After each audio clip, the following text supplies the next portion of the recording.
आजकल तुम बहुत पड़ोसन को लाइन लास्ट मारने में लगे वो हो। अरे नहीं बाबू, मैं तो उसकी तरफ लाइन देखता मार भी रहा नहीं हूँ।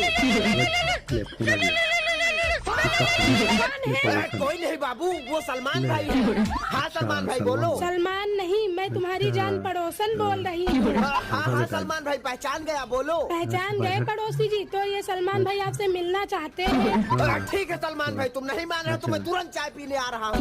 बाबू वो मैं सलमान भाई से चाय पीने जा रहा हूँ। ठीक है बाबू जाओ। सुनो।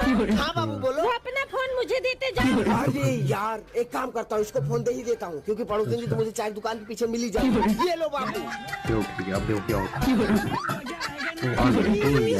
मचा दी मैंने। चाय पिया है बाबू। देखने हाँ भाई बाबू पिया है। बाबू चाय में चाय पत्ती ज्यादा थी क्या? नहीं तो बाबू ऐसी कोई बात नहीं। तो फिर ये तो मुंह तुम्हारे में क्या मुंह क्यों लगा? लाल है? बाबू वो